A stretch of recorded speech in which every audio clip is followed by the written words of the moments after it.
Donc cette année, vous vous êtes engagé sur la protection des océans, notamment la défense de la pêche artisanale. Pourquoi cet engagement et qu'est-ce que vous avez retenu, qu'est-ce que vous avez appris au cours de cette campagne? Quels ont été un peu les moments forts de ce travail avec Greenpeace? Les moments forts, c'est toujours la même chose, c'est quand on passe d'un débrief dans un bureau et quand on va sur le terrain. Voilà. Quand tout d'un coup on met des images et quand on vit des moments, au lieu de juste en parler et que ça paraisse un peu tout ça un petit peu abstrait parfois. Donc l'aventure elle a commencé avec le documentaire The End of the Line, où j'avais prêté ma voix pour le documentaire, où j'avais été très choquée et très révoltée en voyant tout ce qui se passait en rejet. Je ne savais pas en fait. Je ne savais même pas que ça existait parce que je trouvais ça tellement absurde et inhumain de faire ça que de rejeter à la mer des milliers de tonnes de poissons morts, ça ne me paraissait pas possible. Donc voilà, il y a eu une pétition qui était la pétition Fish Fight qu'on a commencé avec le distributeur du film.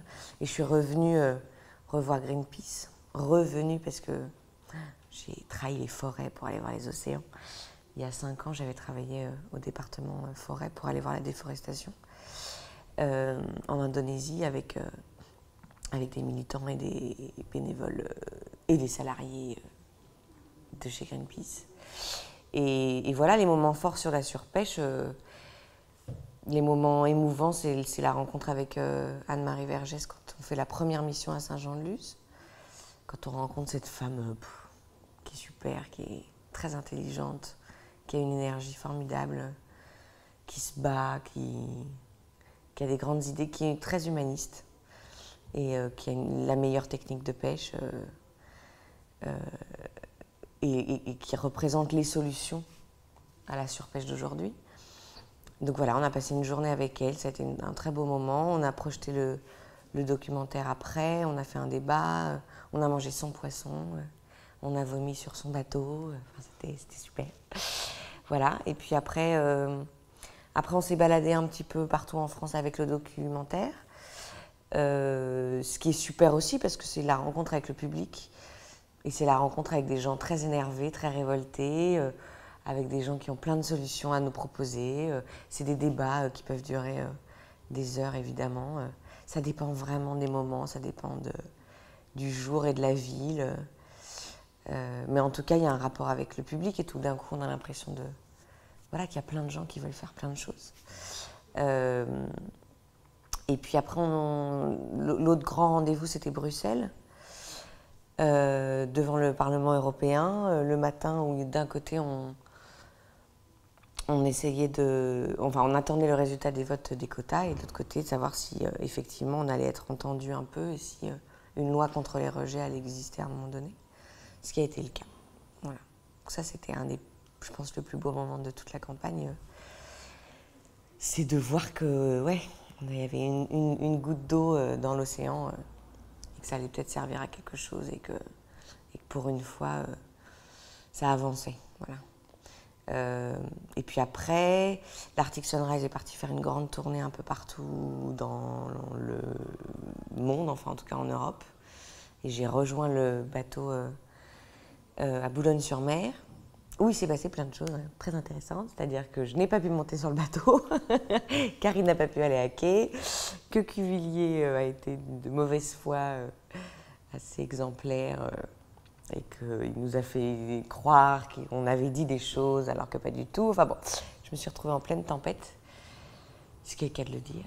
Et voilà, et ça c'est la dernière mission qu'on a faite. Donc maintenant, en fait, il y a cette loi contre les rejets qui est passée, qui est une bonne loi, il était temps qu'elle passe. Maintenant, est-ce qu'elle va être respectée? Il reste plein de boulot, malheureusement, mais... La suite avec Greenpeace, vous la voyez comment? Est-ce qu'il y a déjà des projets en cours? Est-ce que vous allez rester mobilisé pour cette campagne sur la défense de la pêche artisanale? Est-ce que vous allez revenir sur la campagne forêt? Comment vous envisagez la suite de cet engagement, de cette mobilisation? Alors, je me suis rendu compte quand même que c'était pas mal de se concentrer sur un problème, en fait. Et d'ailleurs, la déforestation... en fait, la déforestation, ça m'avait complètement déprimée.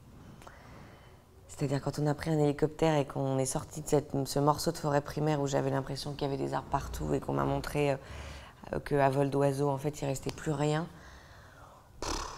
qu'il restait 2 orang-outans et que même ces 2 orang-outans, ils allaient peut-être mourir aussi parce qu'on allait quand même déforester leur petit endroit qui était censé être une réserve protégée et qu'en fait pas du tout. J'étais rentrée de là un peu... je crois que je ne savais même pas par où il fallait commencer et comment je pouvais faire quelque chose. Et bizarrement, la surpêche, c'est un problème tout aussi énorme avec tout autant de problèmes. Et bizarrement, en fait, c'est ça le problème de la surpêche, c'est que comme on est sur l'eau et qu'on ne voit pas le problème, on a l'impression qu'il y a plein de solutions et qu'on peut faire encore plein de choses. Alors c'est peut-être ça, je me mens peut-être à moi-même, mais j'avais l'impression que, ne serait-ce que cette loi contre les rejets, elle allait être importante et qu'on avait fait du bon boulot. Donc du coup, je crois que je vais rester avec les poissons pour surveiller tout ça de très près. Donc voilà, moi j'adorerais aller sur un Zodiac et me choper un gros bateau et qu'il se prenne une énorme amende et que ça serve de leçon. Moi j'aimerais bien faire ça. Pourquoi cet engagement est-il important? Qu'est-ce qu'une personnalité comme vous peut apporter à une campagne, à un travail mené par une organisation telle que Greenpeace? Alors déjà, travailler avec les gens de Greenpeace, ça rend très humble parce qu'on se rend compte qu'on ne fait pas grand-chose finalement. On parle beaucoup et puis finalement, les gens avec qui j'ai travaillé toute l'année, ils sont sur le terrain presque tous les jours de l'année. Donc moi, je les rejoins par petits bouts. Non, on s'est rendu compte que je servais à ramener des médias. Voilà. Le fait d'être médiatique ramène des médias et peut, dans notre cas par exemple cette année, amener quelques médias, rendre hommage à Anne-Marie Vergès par exemple dans un magazine qui a priori n'aurait peut-être pas parlé de surpêche si j'avais pas été là. Et donc voilà, donc je suis un peu leur attachée de presse quand je viens faire des missions avec eux. Et voilà, c'est bien, parce que c'est aussi, il faut aussi communiquer les problèmes pour qu'on en prenne conscience. Donc voilà, si je sers à ça, à être attachée de presse dans ces moments-là, je suis contente. On se souvient, il y a quelques années, des engagements des artistes, des personnalités, des acteurs, des musiciens pour des grandes causes telles que la défense des sans-papiers, la lutte contre le sida. On a le sentiment aujourd'hui que ces artistes ont un peu déserté la scène médiatique. Pourquoi selon vous, pourquoi cet engagement n'est-il plus aussi fort qu'il y a quelques années? Moi, je pense que c'est le minimum syndical qu'un artiste peut faire. À partir du moment où un artiste, tel qu'il soit, a accès aux médias et peut bouger un minimum de choses, oui, je pense que c'est la base, en fait. Après, il y a sûrement plein d'explications. Je pense que ça reflète beaucoup la société d'aujourd'hui. On est très individualiste. C'est un peu chacun pour soi. Et puis je trouve qu'avec les réseaux sociaux qui sont très très violents, où n'importe quel artiste, à partir du moment où il fait n'importe quelle petite chose, s'en prend tellement plein la figure que je pense qu'il y a un peu de peur aussi peut-être.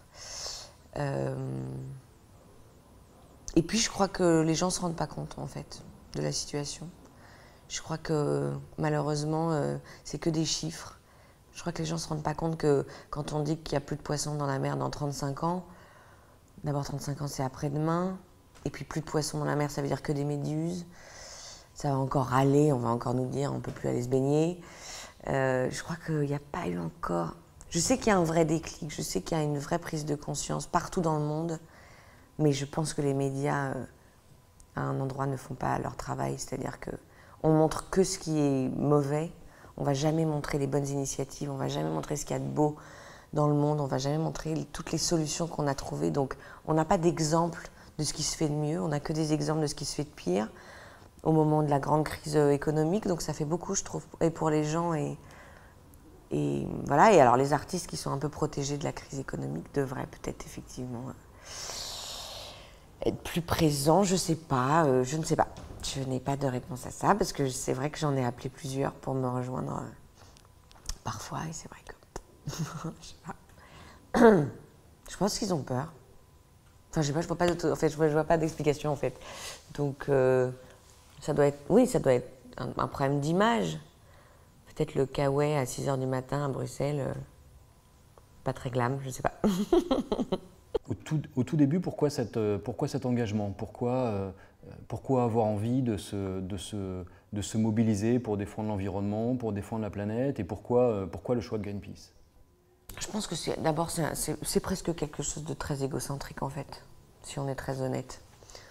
Moi, j'ai été élevée dans une famille sans être militant, voilà, qui m'ont toujours appris à couper l'eau, à éteindre les lumières, à trier, à pas polluer et tout ça, mais c'est un minimum qui n'était pas non plus. Enfin, je suis vraiment pas née chez des grands écolos et des grands militants.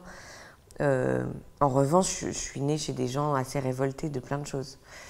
Et j'ai gardé ça de mon grand-père, de mes parents, d'être vite révoltée et d'avoir vite envie de changer les choses. Donc voilà, après, on est ou pas comme ça, on a envie ou pas de changer les choses. Et c'est égocentrique à l'endroit où tout d'un coup, je fais une toute petite mission et à la fin de la journée, j'ai l'impression d'avoir fait quelque chose de très grand. Alors qu'en fait, pas du tout. Mais c'est très basique ce que je vais dire, mais en fait, quand on a l'impression d'avoir fait quelque chose de bien, on se sent mieux à la fin de la journée. L'engagement est... Enfin, mon engagement avec Greenpeace ou sans Greenpeace, ouais, il est égocentrique. Il est égoïste à cet endroit-là. C'est-à-dire que moi, à la fin de la journée, je me sens beaucoup mieux parce que j'ai l'impression d'avoir fait quelque chose d'important. Voilà. Et quand on fait le bien, on se sent mieux. Elle est vraiment con, cette phrase. On va malgré tout rester sur cette phrase.